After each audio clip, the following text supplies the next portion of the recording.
नमो अरिहन्ताणं नमो सिद्धाणं नमो आयर्याणं नमो उवध्यायाणं नमो लोहे सवसाहूणम् मङ्गलं भगवान् वीरो मङ्गलं गौतमो गणी मङ्गलं कुन्दकुन्दाद्यो जैन धर्मोऽस्तु मङ्गलम् नत्वा जिनेन्द्रं गतसर्वदोषं सर्वज्ञदेवं हितदर्शकं च श्रीजैनसिद्धान्तप्रवेशिकेयं विरच्यते स्वल्पधियामिताय।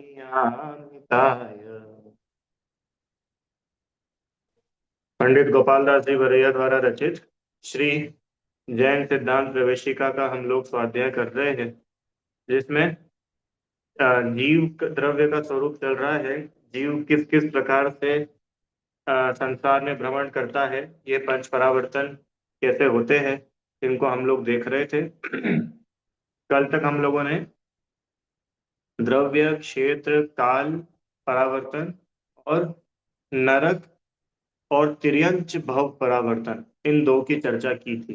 किसको बोलते हैं भव परावर्तन? नरक, तिर्यंच, मनुष्य और देव, इनके समस्त भवों को क्रम से धारण करना, वह भव परावर्तन कहलाता है। समस्त भवों को मतलब इनकी जघन्य आयु से लेकर के उत्कृष्ट आयु तक क्रम क्रम से जन्म लेना, वह भव परावर्तन कहलाता है। ठीक है। नरक में जघन्य 10,000 वर्ष की आयु। तो 10,000 कैसे होगा भैया कि 10,000 वर्ष में जितने समय होते हैं उतनी बार तो जघन्य आयु वाला नारकी ही बने। फिर 10,000 वर्ष एक समय, 10,000 वर्ष दो समय, 10,000 वर्ष तीन समय, ऐसे करते करते करते 33 सागर तक की आयु वाला नारकी हो, तब जाकर के नरक भव परावर्तन पूरा होता है। एक नरक भव परावर्तन पूरा होने में ही अनंत काल का समय लग जाता है, सिर्फ एक नरक भव परावर्तन पूरा होने में। देखो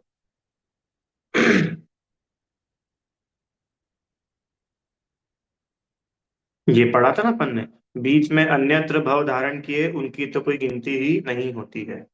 फिर तिर्यंच, तिर्यंच में भी हम लोगों ने देखा क्या, तिर्यंच गति में जघन्य आयु अंतर्मुहूर्त प्रमाण धारण करके जन्मा।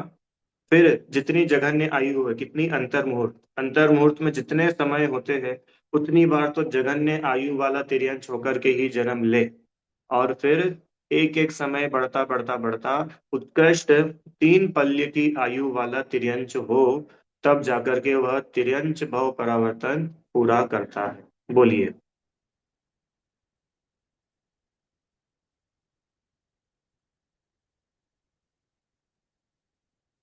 अनम्यूट करिए। Mute unmute. हाँ। जय हिंद। और मेरा ये प्रश्न है कि जैसे आपने 3 पल्ले आयु बताई, तो 3 पल्ले आयु तो भोग भूमि जीवों की होती है ना, कर्म भूमि जीवों की तो नहीं होती है। हम्म तो फिर ये जो भाव परावर्तन होंगे वो भोग भूमि के जीवों को भी होगा क्या? सबको होगा, सबको होगा। अच्छा। माने अभी यहाँ भोग भूमि कर्म भूमि का भेद नहीं है, यहाँ तो हम्म। तिर्यंच गति की बात चल रही है। अब तिर्यंच हम्म। गति में उत्कृष्ट 3 पल्ले तक की आयु है, तो भले ही भोग भूमि में 3 पल्ले होती है तो भोग भूमि में जन्म ले। अच्छा। अब ठीक। देखो मान लो और कितना डिफिकल्ट हो गया ना, क्योंकि अब उस भोग भूमि का काल वहां चल रहा हो और वो जीव का उस समय वहां जन्म हो, हम्म। फिर वो उतने पल्यों की आयु में जाए, तो इसलिए बहुत अनंत अनंत काल लगता है एक एक परावर्तन पूरा होने में। अच्छा। हम्म। ठीक ठीक है। है। हाँ। ओके। देखिए अभी इसमें अपन पढ़ेंगे ये क्या बोलते हैं, उत्कृष्ट आयु। सभी तिर्यंचों की जघन्य आयु तो अंतर मुहूर्त ही होती है। अब अलग अलग तिर्यंचों की इंद्रिय आदि के अपेक्षा अलग अलग उत्कृष्ट उत्कृष्ट आयु होती है। जैसे जो शुद्ध मृदु पृथ्वी कायिक है ना, उनकी उत्कृष्ट आयु 12,000 वर्ष होती है। माने कोई जीव पृथ्वी कायिक हो और 12,000 वर्षों तक वो पृथ्वी कायिक ही बना रहे। कठोर पृथ्वी कायिक जो होते हैं उनकी 22,000 वर्ष की आयु होती है उत्कृष्ट। कम मिनिमम तो अंतर मुहूर्ती है और मैक्सिमम 22,000 वर्ष। जल कायिक जीव की उत्कृष्ट आयु 7,000 वर्ष की। वायु का एक जीव की उत्कृष्ट आयु 3,000 वर्ष की। मतलब आप सोचो हजारों हजारों वर्ष जीव की एक इंद्रिय पर्याय में निकल रहे। अग्नि का एक जीव की उत्कृष्ट आयु 3 दिन। वनस्पति का एक की उत्कृष्ट आयु 10,000 वर्ष। ये हुई एक इंद्रिय की बात। दो इंद्रिय जीव की उत्कृष्ट आयु होती है 12 वर्ष। तीन इंद्रिय की उत्कृष्ट आयु होती है 49 दिन। उससे ज्यादा तीन इंद्रिय जीव की आयु नहीं होती है। चार इंद्रिय की उत्कृष्ट आयु 6 महीना। और पंचेंद्रिय में जो जलचर है, जलचर माने पानी में रहने वाले जीव, उनकी उत्कृष्ट आयु होती है 1 कोटि पूर्व। ये पूर्व क्या होता है? पूर्व क्या होता है? पूर्व मतलब 70,56,000 करोड़ वर्ष। जैसे आदिनाथ भगवान की आयु कितनी थी? 84 लाख वर्ष पूर्व, है ना? तो एक पूर्व में कितने साल होते हैं? जैसे अपन बोले एक शतक, तो एक शतक में जैसे 100 साल होते हैं, है ना? तो पूर्व में कितने वर्ष होते हैं? 70,56,000 करोड़, है ना? 7,056,000। ये तो हो गया 70,56,000। और इसके आगे 7 बार जीरो और लगा दो तो ये हो गया करोड़। 70,56,000 करोड़ वर्ष का होता है एक पूर्व। और पंचेंद्रीय जीव जलचर, उसकी उत्कृष्ट आयु कितनी हो सकती है? दो पूर्व नहीं, तीन पूर्व नहीं, 1 कोटि, 1 करोड़ पूर्व। ये उसकी उत्कृष्ट इतनी आयु हो सकती है। आगे चलिए। रेंगने वाले जो पशु है उनकी 9 पूर्वांग। सर्प आदि जो है इनकी 42,000 वर्ष।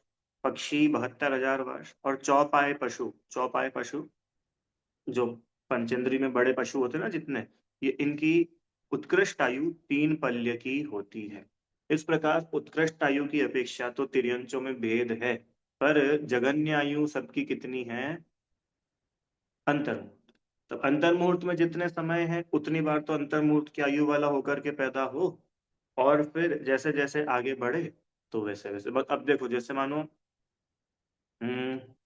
3 दिन का समय उसने क्रॉस कर लिया, एक एक समय बढ़ता बढ़ता बढ़ता, है ना? अब उसके बाद वो कितनी भी बार अग्निकायिक होकर के पैदा हो जाए, उसका वो काउंट ही नहीं होने वाला है। क्यों? क्योंकि अग्निकायिक की मैक्सिमम भी 3 दिन होती है। और इसको तो 3 दिन एक समय, 3 दिन दो समय, उन आयुओं में जाना है ना, अगर वो बहुपरावर्तन को आगे बढ़ाना है तो। ठीक है, ऐसा समझना। चलो अब अपने को आगे चलना है। मनुष्य भव परावर्तन की बात चलेगी। दो हो गए, तिर्यंच और नरक। मनुष्य भव परावर्तन में भी बिल्कुल सेम गणित है। जघन्य आयु, अंतर मुहूर्त, उत्कृष्ट आयु 3 पल्य। तो अंतर मुहूर्त में जितने समय हैं उतनी बार तो अंतर मुहूर्त की आयु वाला होकर के मनुष्य पर्याय धारण करे। फिर क्रम से एक एक एक एक एक एक समय बढ़ता बढ़ता 3 पल्य की आयु तक धारण करे। यह ऐसे मनुष्य भव परावर्तन पूरा होता है। अब यहाँ पर एक बात कहने की है, फिर आगे चलेंगे अपन। सबसे अ, आत्म कल्याण की अपेक्षा अगर सबसे बढ़िया कोई भव है, कोई पर्याय है चारों ही गतियों में, तो वह मनुष्य गति है। देव गति भी उतनी उत्कृष्ट नहीं है जैसी मनुष्य गति है। कारण कि यहाँ मनुष्य गति में संयम धारण किया जा सकता है। यहाँ मनुष्य गति में 3 कषाय चौकड़ी का अभाव, 2 कषाय चौकड़ी का अभाव, अरे चारों ही कषायों का अभाव संभव है। पर देव गति, तिर्यंच गति, सॉरी देव गति और नरक गति, यहाँ तो सिर्फ एक ही कषाय का भाव संभव है। तिर्यंचों में बात करें, वहां सिर्फ 2 ही कषाय का भाव संभव है। पर ये मनुष्य ही ऐसा है जो संयम धारण कर सकता है, मुनि व्रत धारण कर सकता है। इसलिए चारों ही गतियों में देखें तो मनुष्य गति श्रेष्ठ है, एक बात। दूसरी बात, मनुष्य गति को प्राप्त करना सबसे ज्यादा कठिन है, सबसे ज्यादा दुर्लभ है। क्यों? देखो आपको बताते हैं। नरक होते ना, नारकी, नारकियों की संख्या होती है असंख्यात। माने पहले से सातवें नरक तक में जितने भी नारकी होते हैं, उन सब नारकियों की टोटल काउंटिंग होती है असंख्यात। ऐसे ही देव गति में जो जीव होते हैं, उनकी भी संख्या होती है असंख्यात। हो गए दो। तिर्यंच है, तिर्यंचों की संख्या तो होती है अनंत। तिर्यंच असंख्यात नहीं होते, तिर्यंच तो अनंत होते। अरे वो एक इंद्रिय में ही अनंत जीव है कि नहीं, निगोदिया। तो तिर्यंचों में तो अनंत होते, और मनुष्यों को देखे तो मनुष्य होते हैं संख्यात। कितने संख्यात? बोले 29 अंक प्रमाण, 29 डिजिट्स प्रमाण। जो जितनी बड़ी संख्या है, मनुष्य सिर्फ इतने ही होते हैं, कल्पना कीजिए। कहाँ पे होते ही 29 अंक प्रमाण मनुष्य की? जितनी भी जगह है, चाहे कर्म भूमि हो, चाहे भोग भूमि हो, चाहे भरत क्षेत्र हो, चाहे ऐरावत क्षेत्र हो, चाहे विदेह क्षेत्र हो, मनुष्य जितने भी है, अधिक से अधिक कितने हो सकते हैं? भले 29 अंक प्रमाण। कहाँ तो असंख्यात, कहाँ तो अनंत, और कहाँ ये छोटा सा नंबर। अब आप मुझे बताओ, जहां पे जितने कम जीव होते हैं, वहां पर जाना दुर्लभ है कि नहीं है? है ना? अच्छा ऐसे समझो कि कोई एक कॉलेज है। उस कॉलेज में एडमिशन क्या होता है कि जो भी एग्जाम देता है उन सबके एडमिशन हो जाते हैं। तो एक तो ऐसा कॉलेज है। और एक ऐसा कॉलेज है कि जितने भी लोग एग्जाम देते हैं, उसमें से 50% लोगों का ही एडमिशन होता है। एक वो कॉलेज है।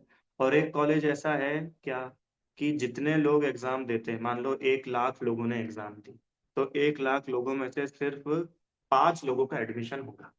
अब आप मुझे बताओ, किस कॉलेज में एडमिशन लेना सबसे ज्यादा टफ है? कि भैया जहाँ 5 का एडमिशन होगा। क्यों? क्योंकि वहां सीट लिमिटेड है। और एप्लीकेंट कितने हैं? कि ढेर सारे एप्लीकेंट्स हैं। आई बात समझ में? इस संसार में अनंत जीव है, और उन अनंत जीवों को अगर मनुष्य होना हो मानो, तो उनके लिए सीट कितनी है? लिमिटेड। तो अप्लाई करने वाले ज्यादा, और सीट है लिमिटेड। तो मनुष्य गति मिल पाना ही, अब आप सोचो कितना दुर्लभ है कि नहीं दुर्लभ? दौलत राम जी ने तो इतना तक कहा कि मनुष्य पर्याय तो छोड़ो, 2 इंद्री हो जाना ही बहुत दुर्लभ है। दुर्लभ लही जो चिंतामणि, त्यों पर्याय लही त्रस तणी। माने स्थावर से त्रस हो जाना ही अपने आप में महादुर्लभ है। कैसा दुर्लभ? मानो चिंतामणि रत्न मिलना जैसा दुर्लभ है। और ये मनुष्य पर्याय की बात करें, हालांकि हमने पहले भी बहुत बार की है, बोधि दुर्लभ भावना में, और अन्य अन्य भी बहुत भक्तामर की कक्षाओं में करी। तो अपने को ये समझना चाहिए कि हमको जो मनुष्य पर्याय मिली है, we are the rarest species. हम सच्ची में बहुत छटे हुए लोग हैं। क्यों? क्योंकि हम उन अनंतों में से हैं जिनको ये संख्यात मनुष्यों में नंबर लगा।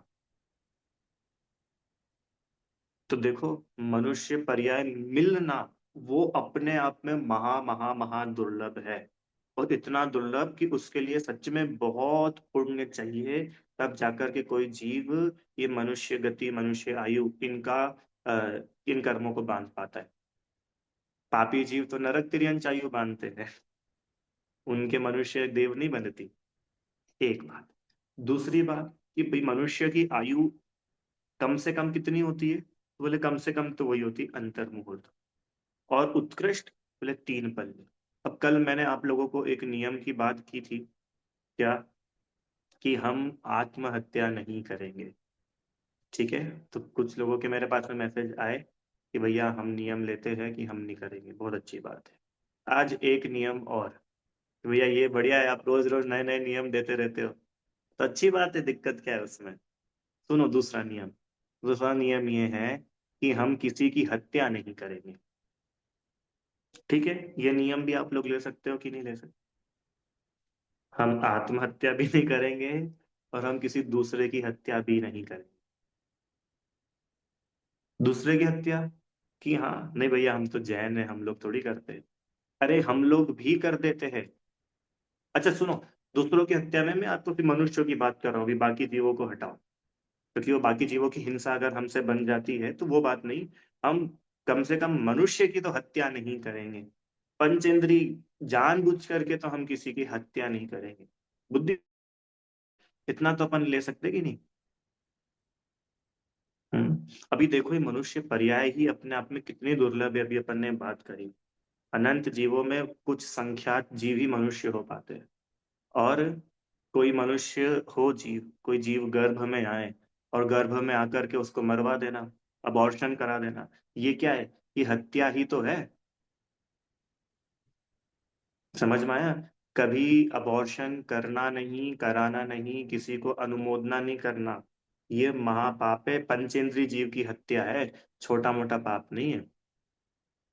और आप ये मानिए, जो जीव ऐसा पाप करता है ना, अबॉर्शन करना, कराना, किसी को सलाह भी देना, खुद तो ना करे, खुद तो ना कराए, पर किसी को सलाह दे, क्या सलाह दे?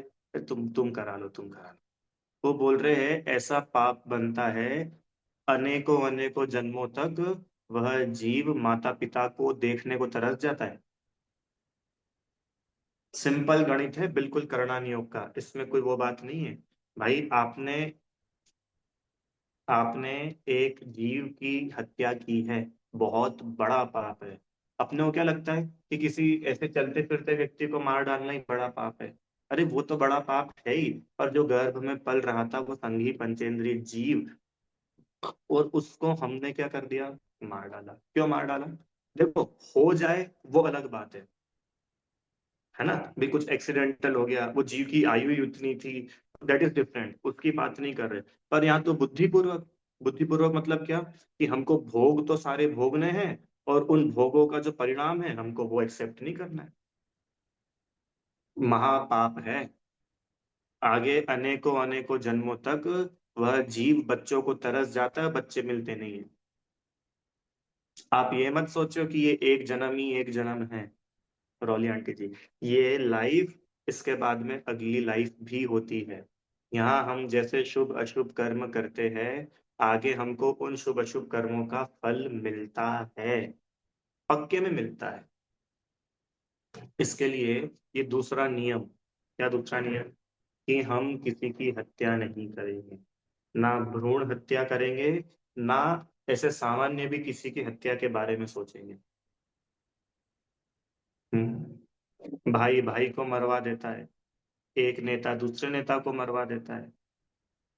अरे एक बिजनेसमैन दूसरे बिजनेसमैन को मरवा देता है। क्या बोलते हैं उसको? सुपारी दे दी, सुपारी दे देता है। बहुत बड़ा पाप है। क्यों?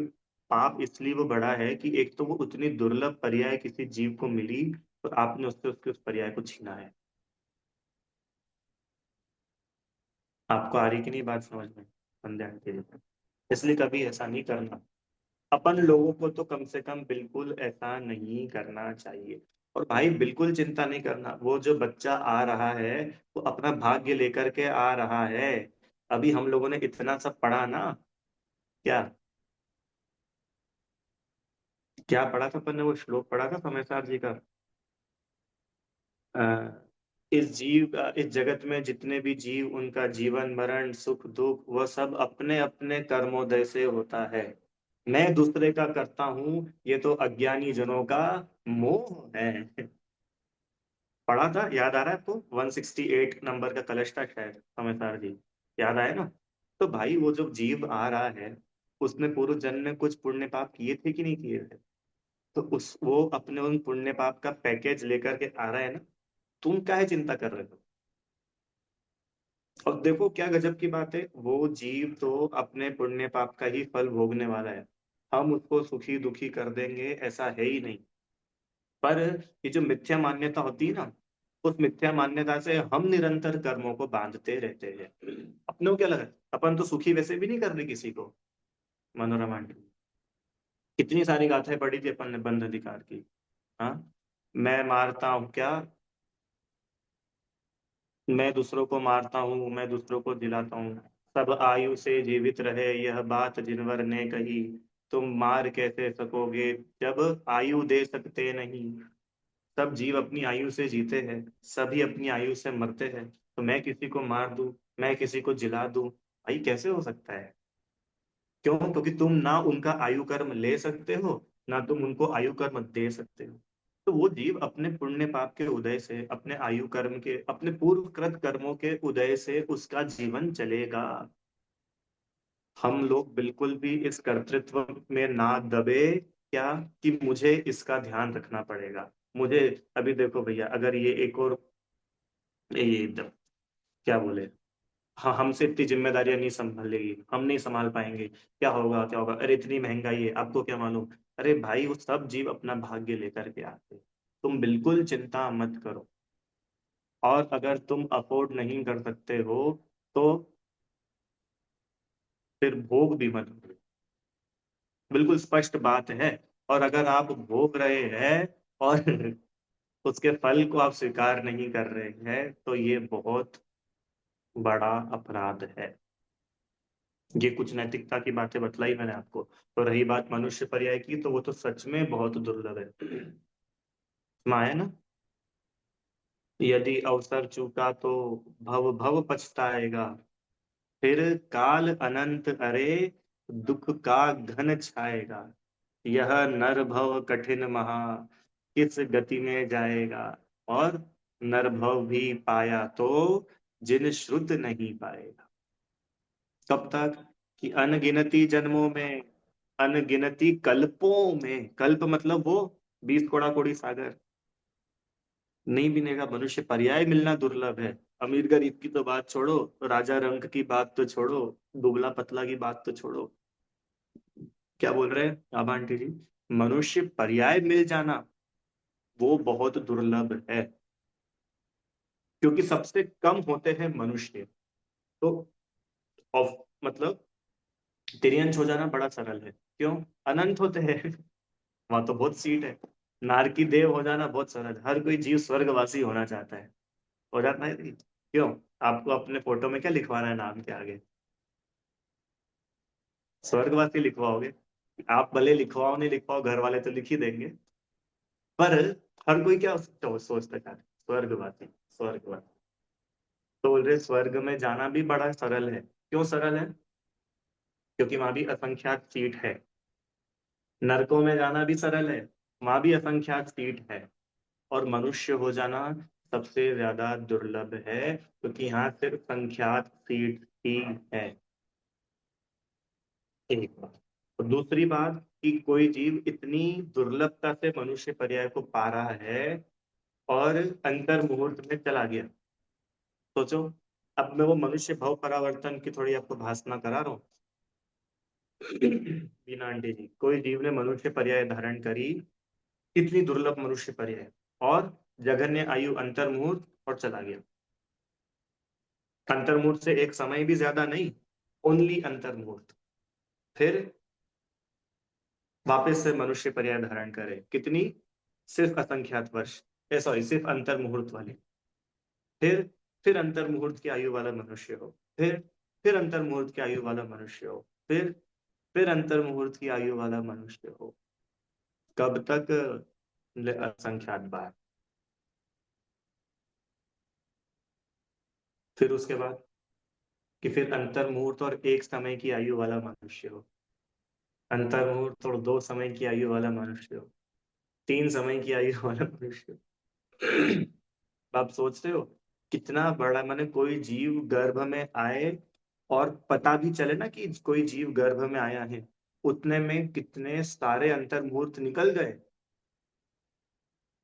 और फिर वो 2 महीने, 3 महीने, 4 महीने और 9 महीने तक गर्भ में रह जाए, उसका तो कहना ही क्या। और 9 महीने तक भी कोई जीव गर्भ में रह सके, उसके लिए भी उसको ये मनुष्य भाव परावर्तन में कितने आगे तक आना पड़ रहा है आपको जी। 9 महीने तक भी कोई जीव को अगर गर्भ की, कभी गर्भ से बाहर नहीं आया है मनुष्य पर्याय, पर कहाँ है अभी? माँ के गर्भ में। कितना टाइम लगेगा? कितना टाइम लगेगा? पता है कितना टाइम लगेगा? अनंत काल लग जाएगा। क्या कह रहे हैं इन आंटी जी? 9 महीने गर्भ तक की आयु प्राप्त करने को जीव को अगर वहां से देखा जाए ना, अंतर मुहूर्त की आयु से यहाँ तक क्रम क्रम से पहुंचने में अनंत काल लग जाएगा। क्यों? क्योंकि मनुष्य पर्याय प्राप्त करना कितना दुर्लभ है। अच्छा, और यहाँ से मनुष्य पर्याय से चला गया और वही देव हो गया, तिर्यंश हो गया, तो कम से कम 10,000 वर्ष तो वहाँ रहना ही है नारकी और देव में। तो 10,000 वर्ष तो आप उसके बिल्कुल हटा ही लो। तिर्यंश भी होगा, तो तिर्यंश में भी कितनी बड़ी बड़ी आयु थी, अभी अपन पढ़ कर क्या है, हजारों हजारों वर्ष। एक इंद्री है, 1,000 वर्ष है तो खड़ा ही है पेड़ बन के, क्या करे। 12-12 हजार, 22-22 हजार वर्ष। फिर वो गर्भ से बाहर आए तो कितना दुर्लभ। अब आप सोचो, अब सब अपना अपना देखो। अगर हम 28 साल के हो गए, अगर हम 30 साल के हो गए, अगर हम 35-40 साल के हो गए, तो हम कितने दुर्लभ मनुष्यों में आ चुके हैं। हम कहाँ तक आ गए अपनी गाड़ी। इसलिए यह नर भव फिर मिलन कठिन है, जो सम्यक नहीं होवे। इसलिए ये पर्याय मात्र और मात्र आत्महित के लिए ही होनी चाहिए। आ रहा है आपको समझ में? अच्छा, मुझे एक और बात बताओ, आत्महित करने के लिए कितनी आयु का मनुष्य होना जरूरी है?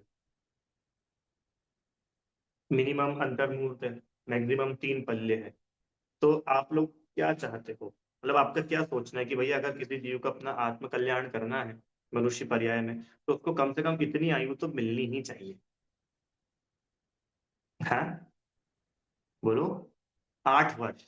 ठीक है भाई, 8 वर्ष अंतर मुहूर्त, फिर 8 वर्ष के बाद में वो जीव का ज्ञान इतना हो जाता है कि वो भेद विज्ञान आदि कर सके।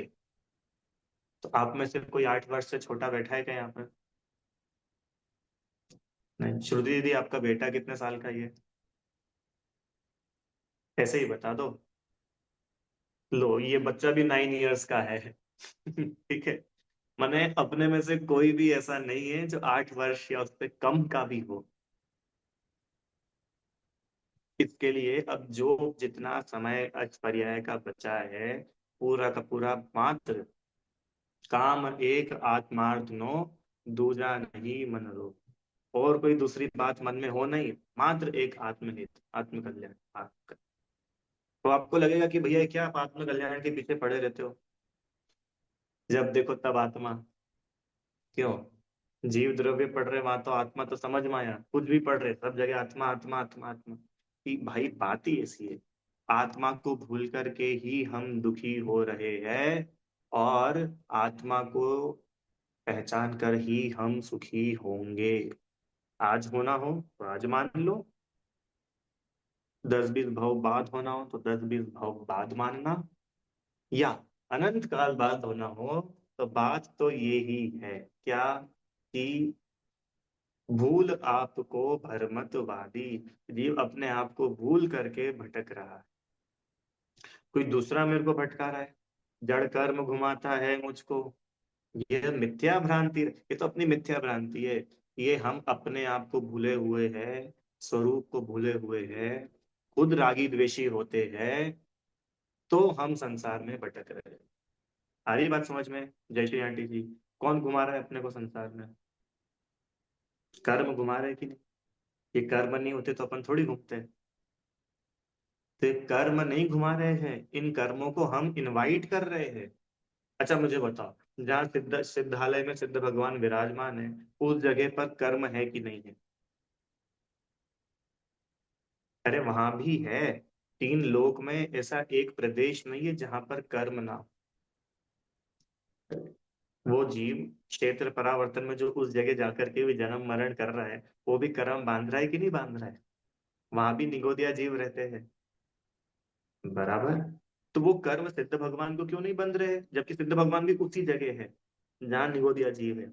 और निगोदिया को कर्म बंधन हो रहा है, सिद्ध भगवान को कर्म बंधन नहीं हो रहा है। इससे क्या समझ में आया? कि ये समझ में आया कि कर्म कोई जबरदस्ती आकर के आत्मा से नहीं बंधते हैं।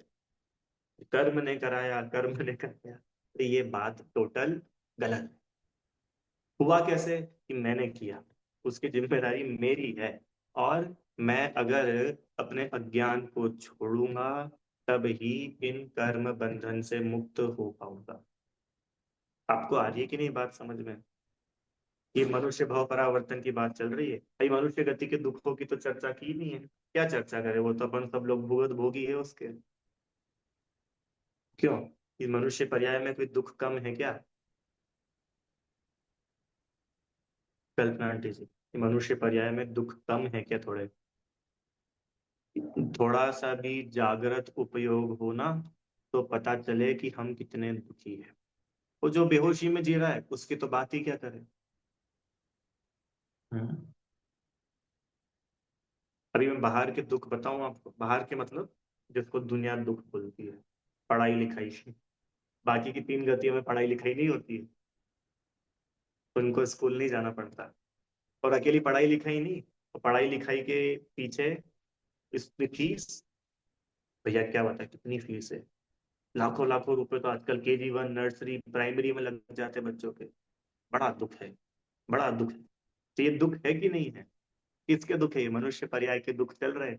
तिरछों को कोई पढ़ाई लिखाई नहीं है, देवों की कोई नहीं है, नारकियों का स्कूल नहीं होता। भूख प्यास का दुख। हम्म। अभी अपन लोग तो कर्म भूमि में है ना, तो अपने पास तो कल्प वृक्षों की व्यवस्था भी नहीं है कि कल्प वृक्ष के नीचे जाए और उसको बोल दे कुछ खाने को दे दो तो वो खाने को दे देगा। अपने को भी जाना पड़ेगा ना वहां तक। खाना कमाना पड़ेगा, भोजन बनाना पड़ेगा, खाना पड़ेगा। और खा करके भी सुखी कहाँ होता है, खाने के बाद भी पचाना पड़ेगा, नहीं पचे डाइजेस्ट ना हो उसका दुख अलग। बीमारियां दिन रात लगी रहती है, किसी की आंख, किसी के पैर, किसी की हार्ट, किसी किडनी, किसी के लंग्स, किसी को पैरालिसिस, किसी को हार्ट अटैक, किसी को कैंसर। ये मनुष्य अवस्था में निरंतर चलने वाले दुख है। कोई अमीर कोई गरीब, किसी ही घर कलिहारी नारी, कै बैरी सम भाई, और किसी ही के दुख बाहर दिखे, किसी ही उर्दू चिताई। कोई पुत्र बिना नित झूरे, होए मरे तो रोवे। आता है ना वैराग्य भावना में, क्या बोला मैंने? किसी के घर में झगड़ा करने वाली पत्नी, किसी घर में झगड़ा करने वाला पति, किसी घर में झगड़ा करने वाले सास ससुर। ये मनुष्य के निरंतर चलने वाले दुख है। किसी के भाई झगड़ा करने वाले, प्रॉपर्टी प्रॉपर्टी को झगड़ा कर ले, मार काट करने को तैयार। कोई के दुख बाहर दिखते, किसी के अंदर ही अंदर चलते रहते। कितना डिप्रेशन। मनुष्य सबसे ज्यादा डिप्रेशन में है, तिर्यंच भी नहीं है कोई डिप्रेशन में। ये जितने डिसऑर्डर्स होते हैं, आप देखना, तिर्यंचों को कोई को भी डिसऑर्डर नहीं मिलेगा। ये मनुष्य को डिसऑर्डर हो रहे हैं, क्यों हो रहे हैं? ये मनुष्य टेंशन में है, तिर्यंच कोई टेंशन में नहीं है। सारी के बात समझ में आप लोगों को? किसी के पुत्र नहीं हो रहा है, वो दुखी है। किसी के हो जाए और आज्ञाकारी ना हो, दुखी है। और बोल रहे हैं कि पुण्य उदय जिनके, तिनके भी नाही सदा सुख साता। और जिसके पुण्य उदय भी है तो उसको भी हमेशा सुख साता कहाँ है? उसको भी इष्ट वियोग अनिष्ट संयोग चला ही करता है। बोलो हाँ कि ना? होता है ना। एक दूसरे से कंपटीशन चलती रहती है। मैं इससे आगे जाऊं, ये मुझसे आगे कैसे चला गया, मेरा बेटा इससे आगे होना चाहिए, हमारा घर इनसे बड़ा होना चाहिए, हमारे घर पे इनसे ज्यादा बड़ी गाड़ी होनी चाहिए, इनकी तारीफ क्यों हुई, मेरी तारीफ होनी चाहिए। ये कषायों का दुख निरंतर चल ही तो रहा है। तो हम किस आधार पर बोलते हैं कि हम सुखी है? मैंने कहा ना, थोड़ा सा जागृत विवेक हो तो जीव को पता चले कि कितना दुख है। बेहोशी में पता नहीं चलता। कह रहे हैं भाई ऐसी तो ये मनुष्य पर्याय दुखों से भरी हुई है। और ये सब भी असली दुख नहीं है। पता है असली दुख क्या है? असली दुख है अपने आप को भूलना, आत्मा का विस्मरण। ये है दुख, वस्तु स्वरूप समझ में नहीं आना। इसका नाम है दुख, कल्पना दृष्टि। क्योंकि इन बाहरी अवस्थाओं को हम सुख दुख, ठीक है, व्यवहार से उनको भी सुख दुख कहा जाता है, पर ये अकेले सुख दुख नहीं है, क्योंकि अगर हम इनको दुख बोले तो फिर आपको देवों को सुखी बोलना पड़ेगा, क्योंकि देवों के तो ना शरीर में कोई बीमारी है। देवों को देखो फिजिकल कोई दुख नहीं है, हालांकि उसको भी मेंटल दुख है, वही कषायों का दुख है। तो असली दुख तो कषाय का है, और असली सुख वो आत्मा को जानने का है। असली सुख वो तो आत्म रमणता का है। असली सुख वो तो निराकुलता का नाम। आप लोग को आ रही है क्या बात समझ में? पास्ट तो नहीं हो रहा, आ रही ना समझ में? बात इतनी है, हम लोगों को ये सुख और दुख को पहचानना आना चाहिए। क्या होता है सुख दुख? सुख दुख क्या होता है? दुख मतलब आकुलता, सुख मतलब निराकुलता। खत्म। हाँ, अब वो कम आकुलता और ज्यादा आकुलता, इसमें आप भले डिफरेंशिएट करके कम आकुलता को सुख बोल दो और ज्यादा आकुलता को दुख भले ही बोल दो, बट देखा जाए तो आकुलता इज इक्वल्स टू दुख। आकुलता मतलब टेंशन, आकुलता मतलब इच्छा, आकुलता मतलब कषाय। ठीक है, आ रही है बात समझ में आप लोग? चले आगे। क्या बात चल रही थी? जिस प्रकार तिर्यंचों में जघन्य आयु अंतर मुहूर्त से 3 पल्य तक क्रम से जन्म लेता है, उसी प्रकार मनुष्य में जघन्य आयु अंतर मुहूर्त से 3 पल्य तक क्रम से जन्म लेना, तब मनुष्य भव परावर्तन पूर्ण होता है। ठीक है, अब आप सोच लो कितने सारे भव मनुष्यों के, 3 पल्य तक। चलो आगे। देव भव परावर्तन, वो एक नरक है। नरक में उत्कृष्ट जघन्य आयु 10,000 वर्ष, देव में भी जघन्य आयु 10,000 वर्ष। ठीक है, तो 10,000 वर्ष में कितने समय है? बोले जितने समय है उतनी बार तो सिर्फ 10,000 वर्ष की आयु वाला देव बने। ठीक है, फिर उसके बाद 10,000 वर्ष एक समय की आयु वाला देव, 10,000 वर्ष 2 समय की आयु वाला देव, 10,000 वर्ष 3 समय की आयु वाला देव। ऐसे करते करते करते करते करते करते कहाँ तक जाएगा? कहाँ तक जाएगा? उत्कृष्ट आयु, है ना? तो उत्कृष्ट आयु कितनी होती देवों की? कि देवों की उत्कृष्ट आयु होती है 33 सागर। पर पर मिथ्या दृष्टि जीव को ही पंच परावर्तन होते हैं, सम्यक दृष्टि जीव के पंच परावर्तन नहीं होते हैं। माने जिस जीव के सम्यक हो गया वो अब इस पंच परावर्तन के चक्र से बाहर आ गया है। ठीक है, तो सम्यक दृष्टि कोई भी जीव है, वो अगर देव पर्याय धारण करेगा तो वो तो 33 सागर तक की आयु वाला देव बन सकता है, क्योंकि देवों की मैक्सिमम आयु कितनी है? 33 सागर। ठीक है, पर कोई मिथ्या दृष्टि मर करके देव बनेगा तो वो मैक्सिमम 31 सागर की आयु तक ही उत्पन्न होगा। क्या बोला, आया समझ में? वापस, देवों में उत्कृष्ट आयु कितनी है? 33 सागर, 33 सागर।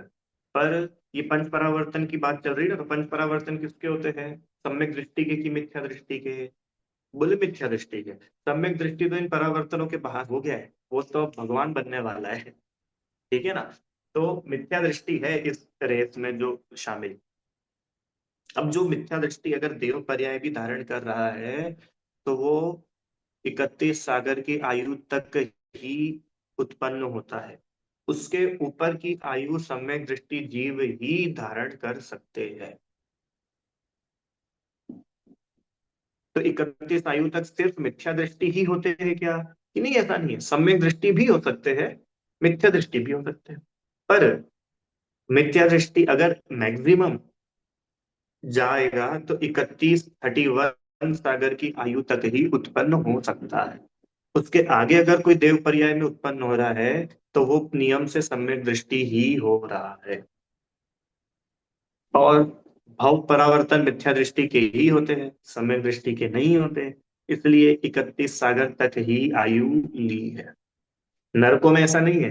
नरकों में तो वो 33 सागर तक का पूरा फंडा है। पर यहाँ पर ये है कि 31 सागर तक ही सम्यक दृष्टि जीव जा सकता है ना, इसके लिए वह 31 सागर। थोड़ा सा और कुछ इंफॉर्मेशन यहाँ है इसे।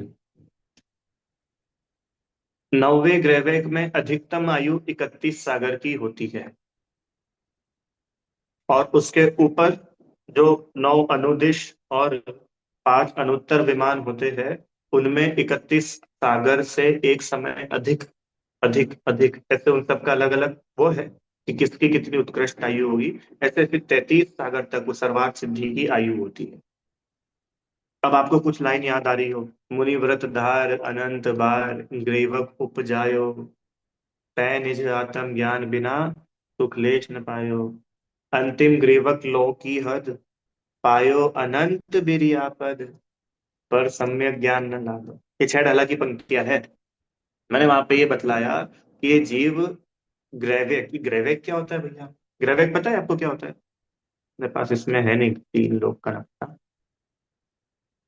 बट यहाँ है ना। एक सेकंड। क्षेत्र परावर्तन में पढ़ा था, किसी को पता है? अच्छा, किस किस को नहीं पता है ग्रैविक क्या होता है? ठीक है, चलो बताते हैं। ये दिख रहा है आपको 3 लोग का नक्शा? इस नक्शे में जो सेंटर है वो तो मध्य लोक है, नीचे अधोलोक है, वहां 7 नरक है, और ऊपर ऊर्ध्व लोक है, वहां पर स्वर्ग है। ठीक है। अब ये जो स्वर्ग है, ये स्वर्ग बहुत सारे होते हैं। कैसे बहुत सारे होते हैं?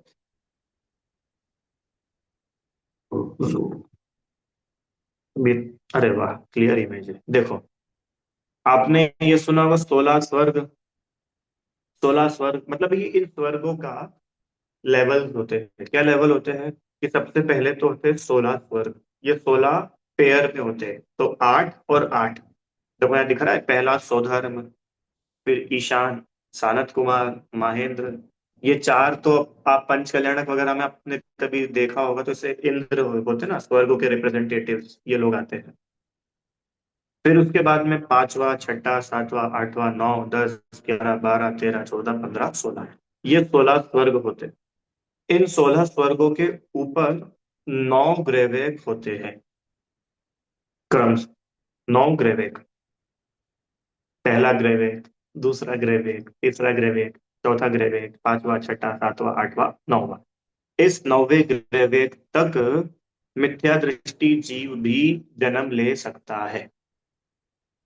हाँ, अब इन 9 ग्रहवेग के ऊपर जो 9 अनुदिश है, ये ग्रहवेग विमान है ये। मतलब अलग अलग फ्लोर्स, ये समझो स्वर्ग में फ्लोर्स है। ठीक है। तो भैया सबसे ऊपर वाला फ्लैट किसको मिलता है? कि जो ज्यादा पैसे खर्चा करेगा उसको मिलेगा।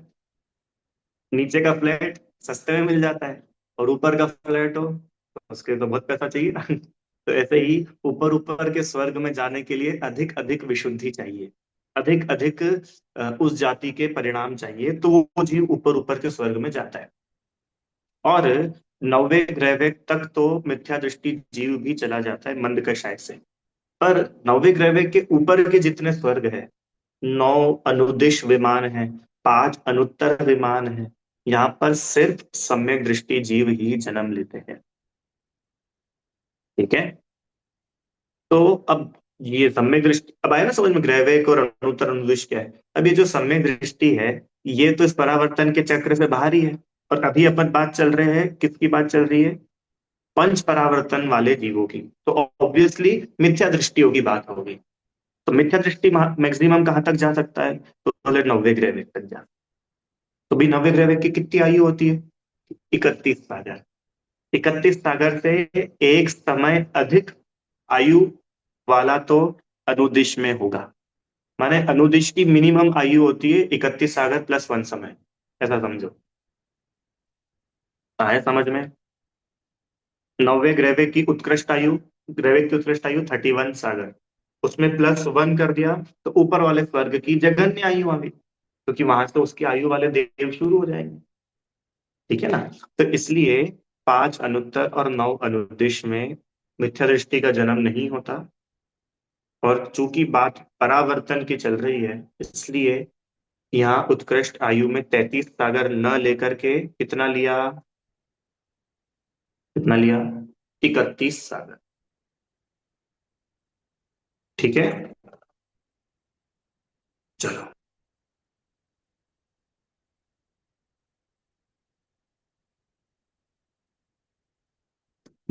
ये भाव परावर्तन पूरा, अब जाकर के भाव परावर्तन पूरा हुआ।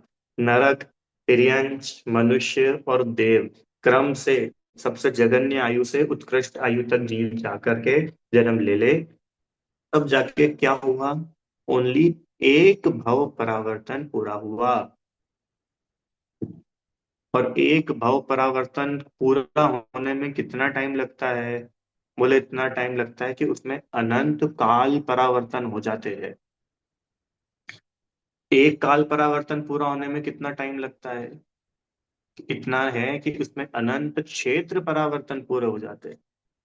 और एक क्षेत्र परावर्तन पूरा होने में कितना टाइम लगता है, बोले जिसमें अनंत द्रव्य परावर्तन पूरे हो जाए। अब आप सोचिए, ये भव परावर्तन पूरा होने में कितना लंबा समय लगता होगा। वो कहने को जीव संसारी ही है। अब एक बात, ये जो स्वर्गों का लोभ रहता है ना, स्वर्गों का लोभ, स्वर्ग मिल जाए, स्वर्ग मिल जाए, स्वर्ग मिल जाए। अभी तो अपन लोगों ने क्या स्वर्गों के बारे में ज्यादा पढ़ा नहीं है। अब पढ़ना कभी अवसर मिले तो त्रिलोक त्रिलोक पन्नट्टी या अन्य अन्य ग्रंथों में भी जहाँ स्वर्गों का वर्णन है, देवों की रिद्धियां, तो वो पढ़ करके ऐसे बिल्कुल अपनी लार टपकने लग जाती है, अरे क्या स्वर्ग मिलना चाहिए, स्वर्ग मिलना चाहिए। तो बोल रहे भाई, तू जिस स्वर्ग के पीछे ललचा रहा है ना, ऐसे स्वर्गों में भी तू अनंतों बार होकर के आया है, ये भव परावर्तन बतला रहा है। और होकर के आने के बाद तू तो वहीं का वहीं खड़ा है। इससे ये सिद्ध होता है, संसार में कहीं सुख है ही नहीं, चारों गतियों में कहीं सुख नहीं है। ठीक है ना। अंतिम, हाँ, प्रश्न पूछ लो, चलो फिर भाव परावर्तन भी अपने को आज ही करना है। हाँ, बोलो। हाँ भैया, मैं ये पूछ रही थी कि जैसे ऐसा भी हो सकता है कि जैसे ये भाव परावर्तन होता है जब, तो कई हम्म। बार मतलब हो सकता है ना कि अपन ने जो अभी तक के जो भाव है वो पूरे कंप्लीट कर लिए हो, तो ये मनुष्य भाव आखिरी हो। ये भी हो सकता है, ये वाला जो भाव मिला है वो अपने को आखिरी मिला हो। मतलब बिल्कुल हो सकता है। इसके बाद कोई मनुष्य भाव ना मिले, तो मतलब अगर कुछ नहीं, कार्य। ऐसा तो नहीं होता है। नहीं देखो, ऐसा तो नहीं होता है कि ना मिले, क्योंकि अनंत बार तो मनुष्य भाव मिला ही है ना। तो इसके बाद भी मिलेगा, पर वो कब मिलेगा ये नहीं कह सकते। हो सकता है कि जीव अभी तरस पर्याय पूरी करके निगोद में चला जाए। अब निगोद में चला जाएगा तो वहां तो हो सकता है अनंत काल निगोद में डला रहे, कि पता नहीं कब वहां निगोद में से निकलेगा। अच्छा, तो ऐसा होता है मनुष्य पता है ना, जग तो। से लेके उत्कृष्ट तक की जो आयु हो वो पूरी कर ली है जैसे मनुष्य भाव की, ऐसा नहीं होता है। हाँ, नहीं अगर देखो जघन्य से उत्कृष्ट तक आयु पूरी कर ली है, तो फिर हाँ। से शुरू हो जाएगा, क्योंकि ये एक ही भाव परावर्तन थोड़ी होते हैं, ऐसे अनंतो भाव परावर्तन हो जाते हैं। अच्छा। हाँ, ओके। मैंने अगर कोई 3 पल्ले का मनुष्य हो गया, तो फिर वापस से अंतर मुहूर्त का मनुष्य हो जाएगा। अच्छा, फिर तो वो एक उसका भाव भाव पराव परिवर्तन फिर। मतलब मतलब ये चारों गतियों का जो एक पूरा काल होता है वो पूरा खत्म होने के बाद वो एक भाव हाँ, वो कहलाएगा। एक भाव परावर्तन। हाँ, तो ऐसे ऐसा फिर दूसरा भाव भाव परावर्तन भी। हाँ, अब पता है ऐसे अनंत भाव परावर्तन पूरे होते हैं, उतने टाइम में एक भाव परावर्तन पूरा होता है। अब सोचो ये भाव परावर्तन कैसा होता होगा। ठीक है, अब इतने बड़े भाव परावर्तन को अपन सिर्फ 5 मिनट में समझेंगे। चलो, करें शुरू।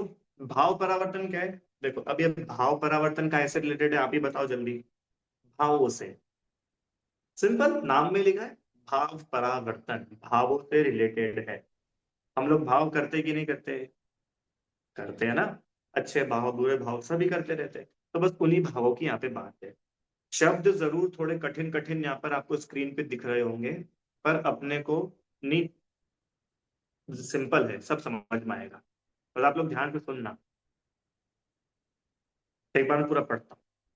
8 कर्मों के समस्त प्रकृति, स्थिति, अनुभाग, प्रदेश, बंध के योग्य जो विविध योग स्थान कषाय स्थान है, उन सबको क्रम पूर्वक जितने काल में अनुभव करता है, उस काल को भाव परावर्तन कहते हैं। सुनिए, 8 कर्मों के, अभी इसकी डिटेलिंग तो बहुत सारी है, पर अभी बहुत शॉर्ट में अपने को इसको समझना है। कल्पना कीजिए, 8 कर्म ये जीव बांधता है कि नहीं बांधता है? बांधता है। कैसे कैसे बांधता है? कि हर एक कर्म के अलग अलग टाइप्स होते हैं। हो सकता है किसी ने बहुत थोड़ी क्वांटिटी में बांधा हो, किसी ने बहुत ज्यादा क्वांटिटी, क्योंकि हर भाव अलग अलग होते हैं ना। अरे उस भाव से उस इंटेंसिटी का कर्म बंधेगा। कोई दूसरा भाव होगा तो ज्यादा इंटेंसिटी का कर्म बंधेगा, और कोई भाव होगा तो कोई दूसरा कर्म बंधेगा। ऐसे हर एक भाव से कर्मों का बंधन का रिलेशन होता है। ठीक है। तो कह रहे हैं 8 कर्म के समस्त प्रकृति, स्थिति, अनुभाग, प्रदेश, ये 4 प्रकार के बंध होते हैं। प्रकृति, स्थिति, अनुभाग, प्रदेश क्या होता है? इसको अपन थोड़ी सी देर के बाद पढ़े, थोड़ी सी देर नहीं, थोड़े दिनों बाद। जब ये पुद्गल आने वाला है ना, पुद्गल में उसको पढ़ेंगे, आगे आएगा थोड़ा। और नहीं भी तो इतना समझो, प्रकृति मतलब होता है नेचर। वो कर्म किस टाइप का है, कौन सी टाइप है भैया? ज्ञानावरण टाइप का कर्म है, ये दर्शनावरण टाइप का कर्म, ये अंतरायण टाइप का कर्म है। तो ये कर्मों की प्रकृति होती है। प्रकृति मतलब किस टाइप का वो कर्म है। स्थिति, स्थिति मतलब होता है वो कर्म कितने टाइम ड्यूरेशन तक रहेगा। संध्या आंटी, वो कर्म कितने टाइम तक हमारे साथ में कनेक्टेड रहेगा, उसको बोलते हैं स्थिति, है ना। अनुभाग, अनुभाग मतलब वो कर्म किस इंटेंसिटी से फल देगा,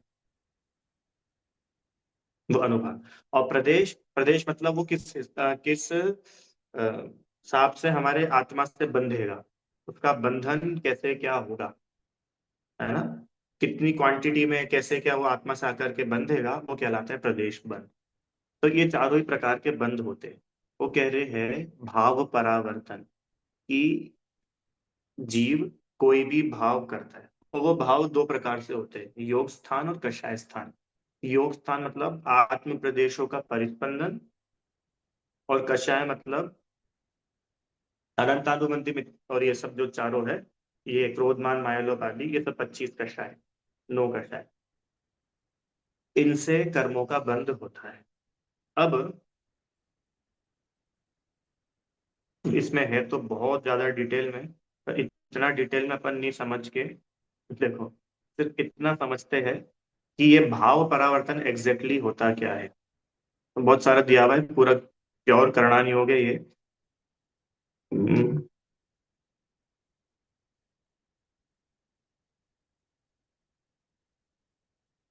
तो कुछ तो बताना पड़ेगा।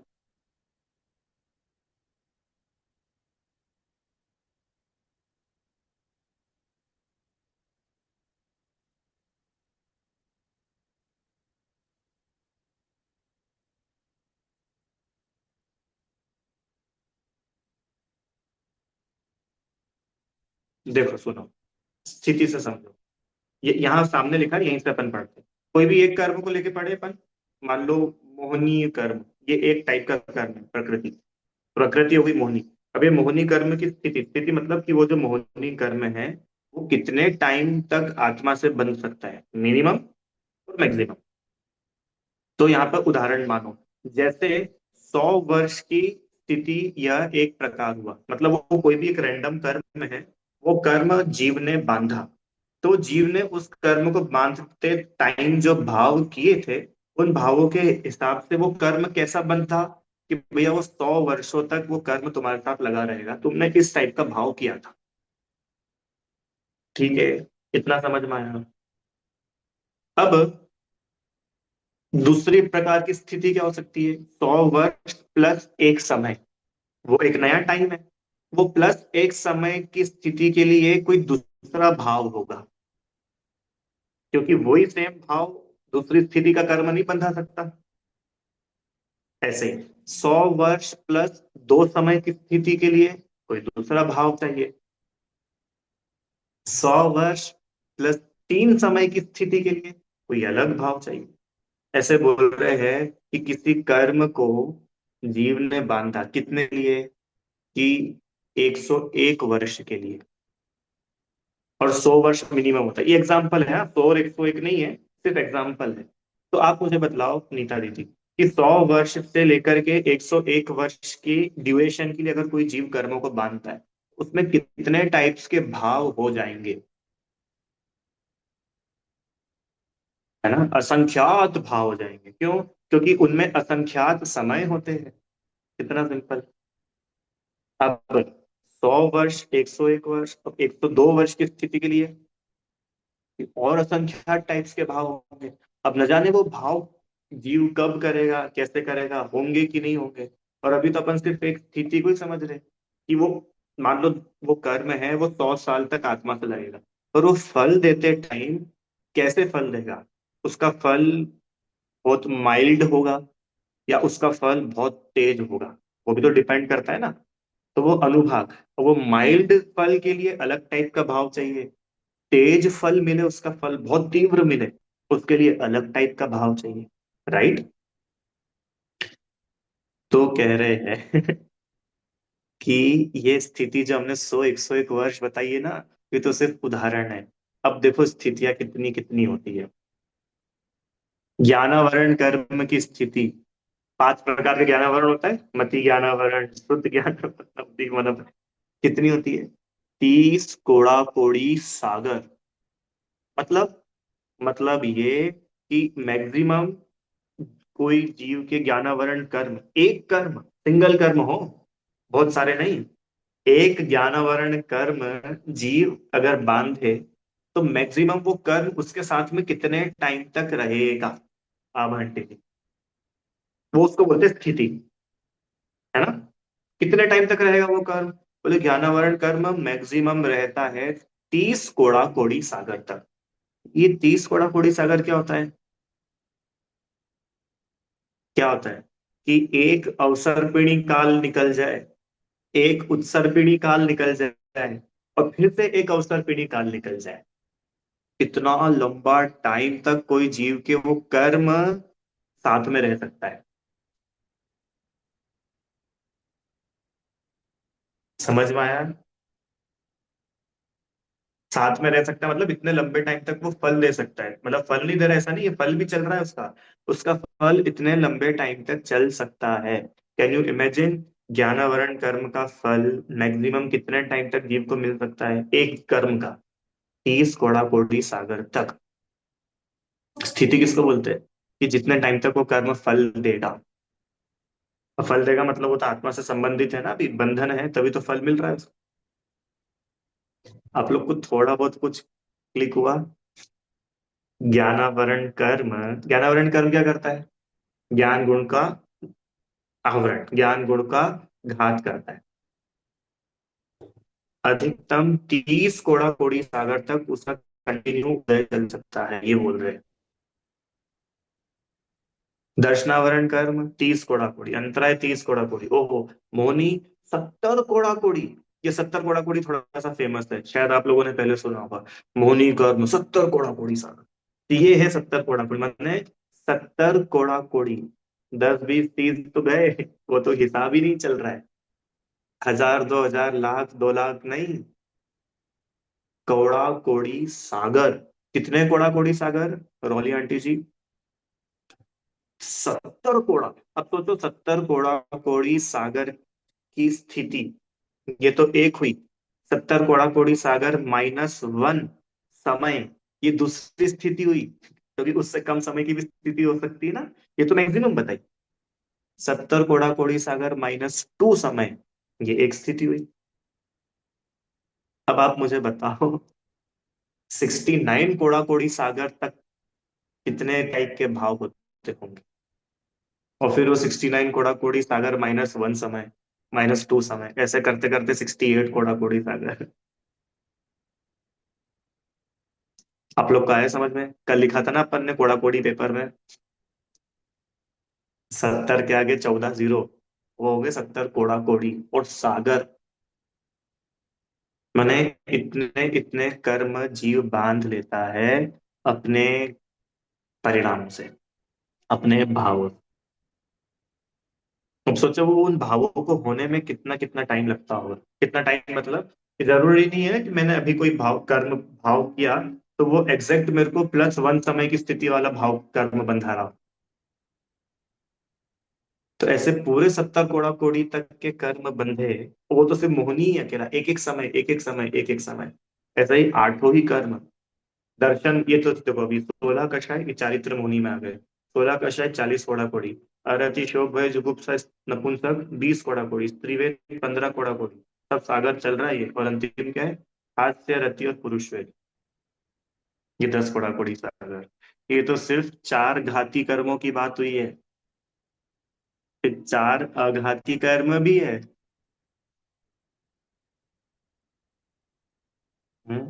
असाता वेदनी 30 कोड़ा कोड़ी, साता वेदनी 15, माने देव आयु नरक आयु ये 33 सागर। आगे अब समझ में आया 33 सागर कैसा आया? उत्कृष्ट आयु 33 सागर तक होती है, मतलब किसी जीव को देव आयु कर्म का फल कंटिन्यू कितने टाइम तक मिल सकता है?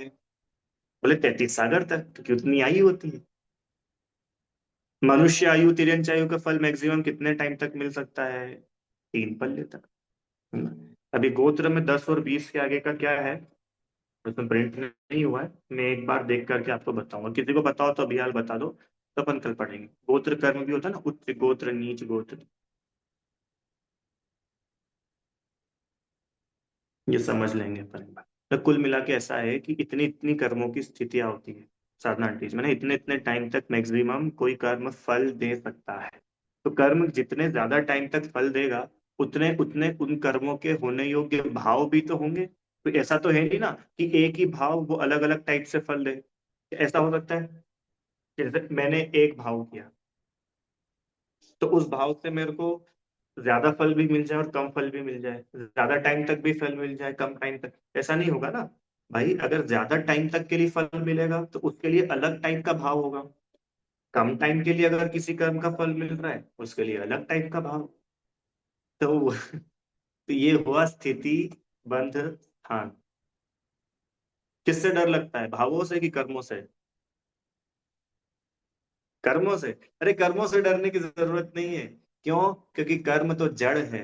डरना है तो इस अज्ञान से डरो, इन रागादि भावों से डरो जो अपने में होते हैं, क्योंकि ये कर्म बंधा रहे हैं। कर्म बिचारे कौन, भूल मेरी ही अधिकाई। कर्मों से डरने की जरूरत नहीं है, भावों से, क्योंकि इन भावों से कर्म बंधन होता है, और फिर वो कर्म बंध से उनका उदय आता है। पंडित जी ने लिखा ना मोक्ष मार्ग प्रकाशक में क्या, कि वहां भी कर्म का उदय आने पर ये जीव मोह करके दुखी होता है। तो अल्टीमेट दुख का कारण तो मोह ही हुआ। ठीक है,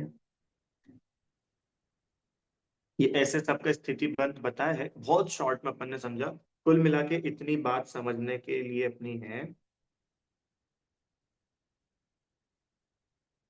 कि जीव अलग अलग टाइप्स के भावों से अलग अलग टाइप्स के कर्म बांधता है। ठीक है, अब ये भाव परावर्तन क्या है? कि जीव वो सारे टाइप्स के भावों को कर ले जिनसे आठों कर्मों के समस्त प्रकृतियां, समस्त स्थितियां, समस्त अनुभाग और समस्त ही प्रदेश के बंध के योग्य सारे भाव हो जाए। अब जब ये भाव हो जाएंगे तब हम बोलेंगे एक भाव परावर्तन हुआ। और सुनो, उन सबको भी क्रम पूर्वक जितने काल तक अनुभव करता है। ठीक है, बहुत शॉर्ट में इतना समझना चाहिए। अब इसका बिल्कुल जिस पे अपन आ रहे हैं, अभी तक जितना पढ़ा उतना समझ में आया आपको? थोड़ा थोड़ा समझ में आया सबको भैया? भाव, अलग अलग भाव होते हैं, उन भावों से कर्मों का बंध होता है। वो कर्म कौन सा बंधेगा, वो उन भावों पे डिपेंड करता है। वो कर्म कितने टाइम तक फल देगा, वो उन कर भावों पे डिपेंड करता है। वो कर्म किस टाइप का फल देगा, वो भी इन भावों पे डिपेंड करता है, और उनका प्रदेश रूप में कैसा बंध होगा वो भी इन भावों पे डिपेंड करता है। तो आठों ही कर्मों के ये चारों, प्रकृति, स्थिति, अनुभाग, प्रदेश, इन चारों का कैसा कैसा बंध होगा, उसके योग्य जितने भी शुभ अशुभ, शुभ अशुभ, शुभ अशुभ भाव होते हैं, उन सभी भावों को ये जीव कर ले, उसको बोलते हैं एक भाव परावर्तन। और शॉर्ट में बोले, इतना समझो, एक मिथ्या दृष्टि के जितने भाव होते हैं, शुभ अशुभ, सम्यक दृष्टि के शुद्ध भाव होते हैं, तो वो शुभ अशुभ भावों में एक भाव ऐसा नहीं रहा जो हम लोगों ने पूर्व में ना किया। अपने को ऐसा लगता है ना, ये ये भाव कितना अच्छा भाव है, कितना बढ़िया भाव है।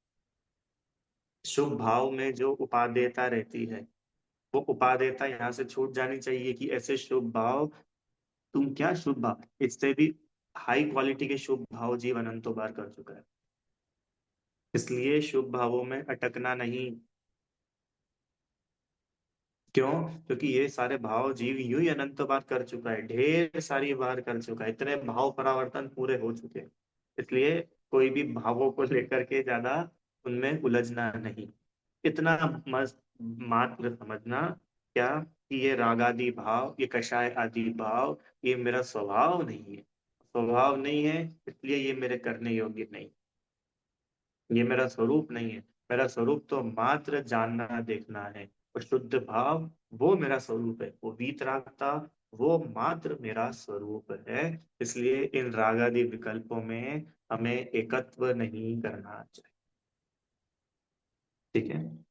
अब वो जितना काल होता है, उस पूरे काल को भाव परावर्तन कहते हैं।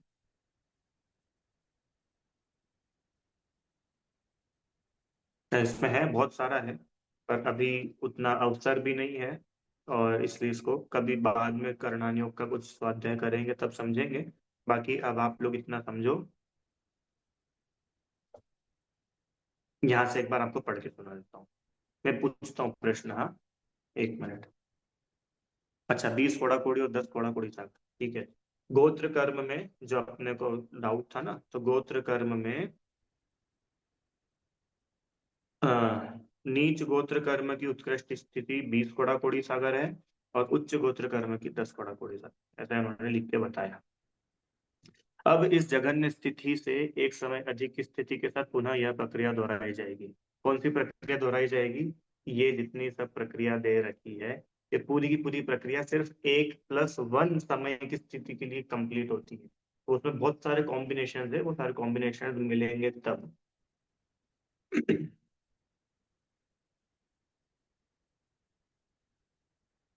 ऐसे अनुक्रम से एक एक समय बढ़ते हुए उत्कृष्ट स्थिति स्थान तक बंद किया जाता है, तब ज्ञानावरण कर्म का भाव परावर्तन पूरा होता है ना। ये बहुत सारा अपन ने स्किप करा। आप बस इतना समझो कि किसी भी कर्म के बंध में दो बातें होती है, एक कषाय और एक योग। कषाय मतलब जो अनुभाग और प्रदेश बंद कराए वो होती है कषाय, और जो स्थिति और प्रकृति बंद कराए वो होता है योग। ये दो परिणाम जीव के कंटिन्यू चलते रहते हैं, उस हिसाब से कर्म बंधन होता है। ज्ञानावरण की जघन्य से उत्कृष्ट स्थिति एक एक समय तक बढ़ती जाए, उसके लिए कषाय और योग के अलग अलग कॉम्बिनेशन होते हैं। दर्शनावरण के जघन्य स्थिति से उत्कृष्ट स्थिति तक बंधे, उसके लिए अलग अलग कॉम्बिनेशन होते हैं। और वो भी क्रम से चाहिए, एक समय अधिक, एक समय अधिक, एक समय अधिक, ऐसे करते करते अगले कर्म का भाव परावर्तन इसी क्रम से प्रारंभ से अंत तक करना। ऐसे सारे कर्मों की मूल व उत्तर प्रकृतियों में अनुक्रम से भावों का परिवर्तन जानना चाहिए। इस काल को भाव परावर्तन कहते हैं। अभी भी अगर नहीं समझ में आया हो तो इतना समझ जाना, इसके पहले का समझ में आया था ना आपको, भव परावर्तन। ऐसे अनंतों भव परावर्तन जितना टाइम सिर्फ एक भाव परावर्तन में लगता है। कितना बड़ा ये एक भाव परावर्तन। हम्म द्रव्य से क्षेत्र अनंत गुणा, क्षेत्र से काल अनंत गुणा, काल से भव अनंत गुणा, और भव से भाव परावर्तन अनंत गुणा। ऐसे ये जीव परावर्तन संसार में घूमता रहता है, अनेक अनेक अवस्थाओं को पुनः पुनः पुनः पुनः धारण करता है, भोगता है, छोड़ता है। चाहे क्षेत्र हो, चाहे काल हो, चाहे भव हो, चाहे पुद्गल परमाणु हो, या चाहे भाव भी क्यों ना हो। ठीक है, चलो तो ये सारे प्रेजेंटेशन जो है वट जीव कांड, सम्यक ज्ञान चंद्रिका और कर्म कांड इसके आधार से नहीं है। जो सारी जी छाबड़ा है उन्होंने बनाई है, पर सारी प्रेजेंटेशन जो है वो कर्म कांड जीव कांड के आधार से बनी थी, जिसको बहुत शॉर्ट में अपन लोगों ने कुछ 3 4 5 दिनों में समझने की कोशिश की है। अब अगर आपको कोई प्रश्न हो विषय संबंधित तो आप पूछ लो। कल से अपन लोग जीव द्रव्य का नया विशेषण शुरू करेंगे। बोलो।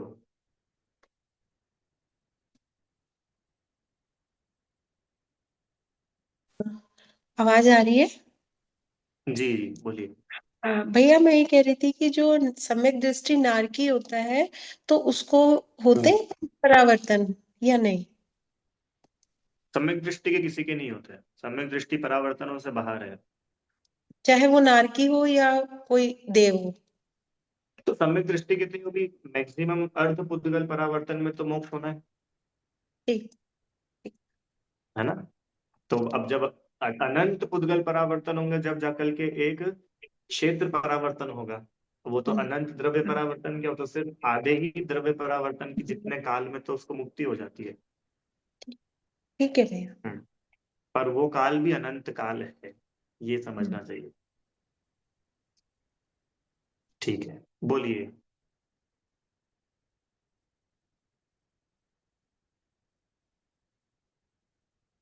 अनम्यूट करिए। अगर आप वीडियो ऑन कर सकते हो तो वीडियो भी ऑन कर लीजिएगा।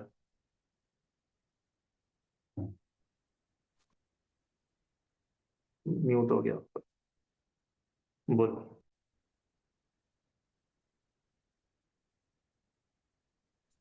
एक समय को कैसे समझे? एक समय जैसे एक बोले ना। समय, हाँ, एक समय मतलब काल की सबसे छोटी इकाई। एक प्रदेश से दूसरे प्रदेश पर जाने में जीव को जितना समय लगता है उसको बोलते हैं एक समय। और वो प्रदेश कैलकुलेट। इतने छोटे छोटे होते, कैसे कैलकुलेट करें? हाँ। देखो, एक समय को समझना तो उसके लिए तो फिर वो ग्रंथ ही आधार है, सर्वज्ञ के वचन ही आधार है। पर अपन ऐसा समझ सकते हैं कि अपन एक बार पलक झपकते हैं, इतने में असंख्यात समय निकल जाते हैं। तो उस आधार से समझा जा सकता है कि एक समय मतलब कितना छोटा टाइम। समय मतलब वो कि जिसका और फर्दर और दूसरा कोई छोटा हिस्सा ना बन सके। समय की वो, काल की वो यूनिट, उसको समय बोलते हैं। ठीक है। ठीक है। और ये किसके किसके ज्ञान का विषय, एग्जैक्ट एक समय कैसे समझ सकते हैं? केवल ज्ञान में, क्योंकि केवली के ज्ञान का विषय है। हाँ। हम तो अपने मतिश्रुत ज्ञान से मात्र उसको पढ़ करके उसकी भाव वासना भर थोड़ी कर पाते हैं, है ना? ठीक। और कोई प्रश्न है किसी को?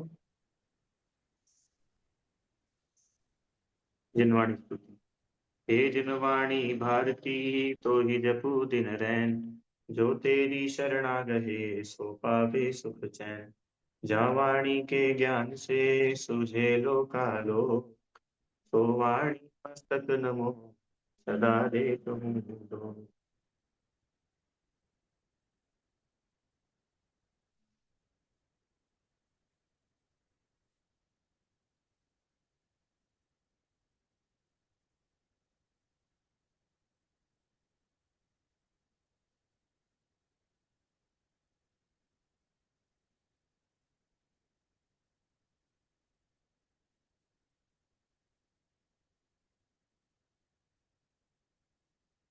जय बोले द्वादशांग में जिनवाणी माता की जय। महान जैन धर्म की जय। जय जिनेन्द्र।